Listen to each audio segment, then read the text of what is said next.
Martin, ano ba ang pangalan mo? Patricio. At ang ganda ng pangalan mo, ha?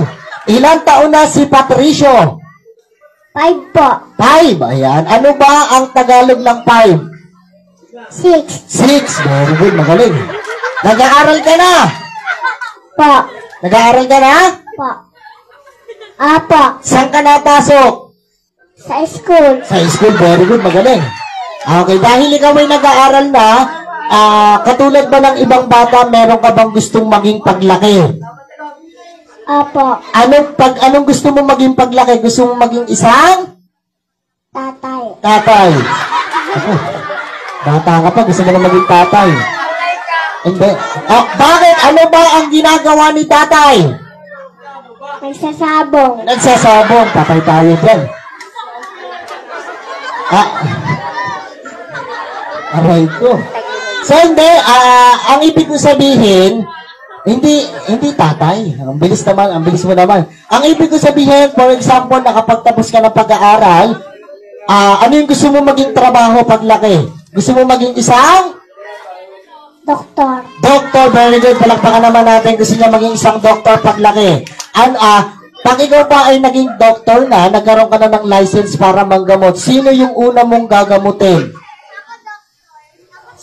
Mama. Si mama. Ayan, bait naman. Ano ba sakit ni mama?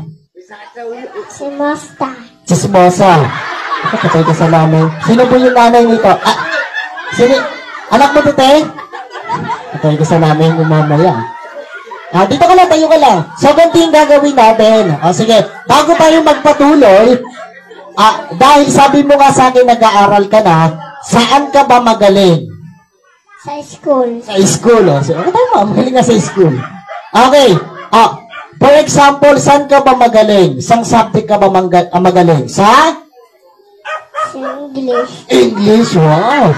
Pero mukhang maganda yung pagpapalaki mo sa anak mo, So, mukhang matalino ka ba? Po. Opo, very good. Sa palakpakan muna natin. Meron lang akong konting katanungan. Okay lang ba sa'yo? Apo. Very good, palakpakan natin. So, sige, ganito.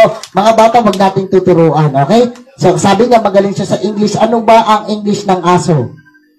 Dog. Palakpakan naman natin. Magaling, Okay. Ano naman ang English ng pusa? Cat. Palakpakan naman natin. Magaling si Kuya, Ito naman, medyo hirapan ko ng konti, ha? Ano ang English ng papaya? 5. Silka. Papaya. Parang sabon ata yun, Papaya, silka. Ito naman. Ano naman ang English ng baka? Corn beef. Ako lang sa lata na yun. Talagang sa lata na. Ano naman ang English ng kambing? Me. Tayo dyan. Ano naman ang English ng kabayo? Red horse. Patay tayo dyan. Sabihan ko na lang. Puro kakalokohan. So, matalino nga pati anak mo. So, alam mo na ba yung gagawin mo? Apo. Anong gagawin mo? Kakain. Ano nga tayo kakain? Ang gagawin mo, babatiin mo na si Martin ganito. Happy birthday, Martin! Wala pa. Makinig ka muna. Ganito lang, happy birthday, Martin! Ready and begin!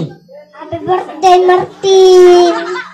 Isa pa kailangan na habaan mo, ha? Bibilangan ka namin. Okay, isa pa. Ready? Happy birthday, Martin! 1, 2, ready and begin! Happy birthday, Martin! Isa pa. Ayusin mo. Ito, happy birthday, Martin! Ganon. Ready and go!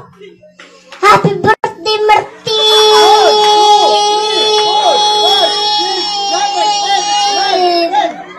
Palakpakan natin, nakakuha ng 10 counts. So, maraming salamat, tol. Upo ka muna. Ayan. So, sa